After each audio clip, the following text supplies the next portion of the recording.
Market में stability बहुत ज़रूरी है सेक्टोरल परफॉर्मेंस के लिए या ओवरऑल परफॉर्मेंस के लिए।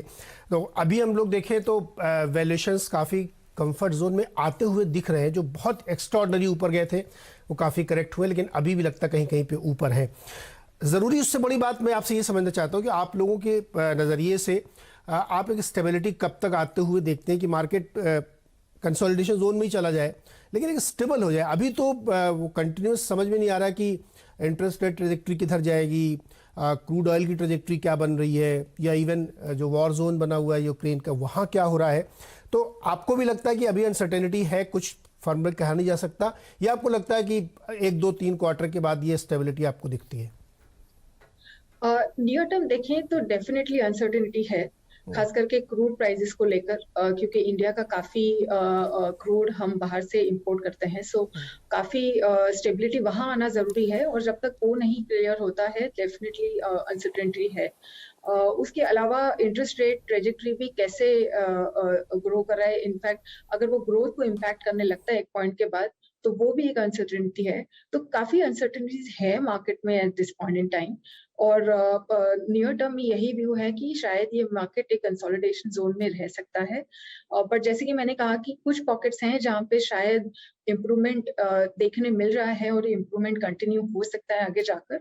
एंड हेंस मुझे लगता है कि इस मार्केट को उस एंगल से देखना चाहिए कि कौन से ऐसे पॉकेट्स हैं जहाँ पे कंफर्ट है बोथ वैल्यू प्लस ग्रोथ का। और उस हिसाब से हम भी मार्केट को देख रहे हैं। बट यस, नियर टर्म में डेफिनेटली अनसर्टेनिटी रहेगी जब तक क्लैरिटी नहीं आती है इन कुछ जियो पॉलिटिकल और ग्लोबल एस्पेक्ट्स पर। जी, तो चलिए अब चर्चा शुरू करते हैं आपके फंड के बारे में, जो फार्मा और हेल्थ केयर का फंड है।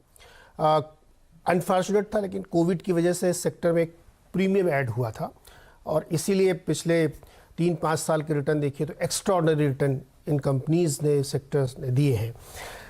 लेकिन अब कहीं कहीं पे अभी काफ़ी सिचुएशन ग्रिम है चाइना वगैरह में, लेकिन अब ऐसा लग रहा है कि लार्जली रिस्ट्रिक्शंस हट गए हैं, एंडेमिक की तरफ हम लोग बढ़ चले हैं।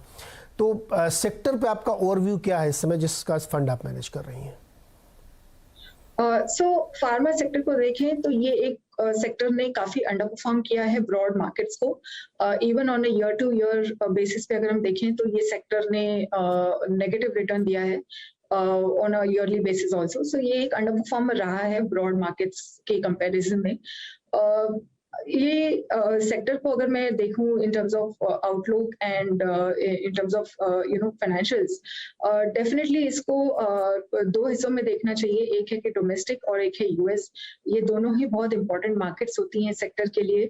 डोमेस्टिक मार्केट में हमने देखा है कि पिछले साल कोविड की वजह से काफी हायर ग्रोथ देखने मिली है। सो फिस्कल 22 की ग्रोथ पिछले कुछ सालों के कंपैरिजन में काफी हायर रहा है, तो वो एक हाई बेस बन गया है आगे FY23 के लिए। और यदि हम यूएस को देखें तो वहां पर प्राइस इरोजन पिछले कुछ महीनों से या कुछ क्वार्टर से कहें तो काफी ज्यादा देखने मिला है। और ये एक रीजन है जिसकी वजह से कि कंपनीज की ग्रोथ नहीं आ पा रही है। तो ये दोनों एक जो मेन सेगमेंट्स है वहां पर कुछ समय तक शायद और इम्पैक्ट दिख सकता है in terms of growth. But यदि मैं बैलेंस शीट और कैश फ्लोज को देखूं तो ये एक सेक्टर है जो काफी कंफर्ट जोन में आ गया है, जहां पर इन कंपनियों में बैलेंस शीट में डेट हुआ करते थे 2 या 3 साल पहले, वो अब करीब करीब कैश फ्री होने लगे हैं।